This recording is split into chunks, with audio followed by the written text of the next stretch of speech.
7 na. Ayan, vlog pa more. Bumaba ako sa 5 floor. 7th floor pala ako. Ayan, 7th floor pala. So, dito tayo no guys sa dental. And guys, ayan. So, ikwento ko sa inyo guys kasi nagkaroon ako ng lock joint.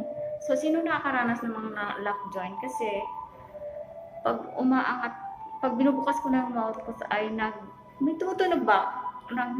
May tumutunog, naglalak na siya. And then, nahihirapan akong bumaba, nahihirapan akong kumain.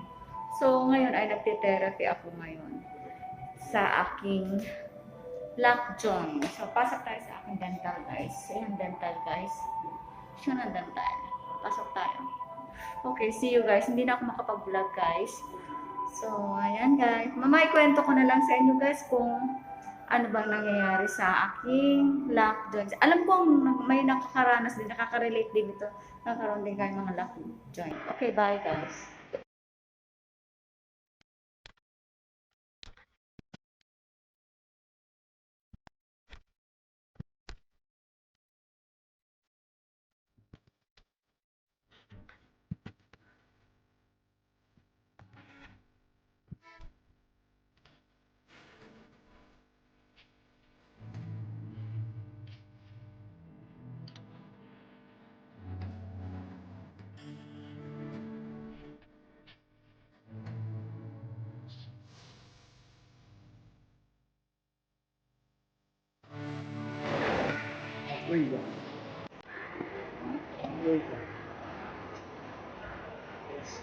그래, 그래, 뭐지?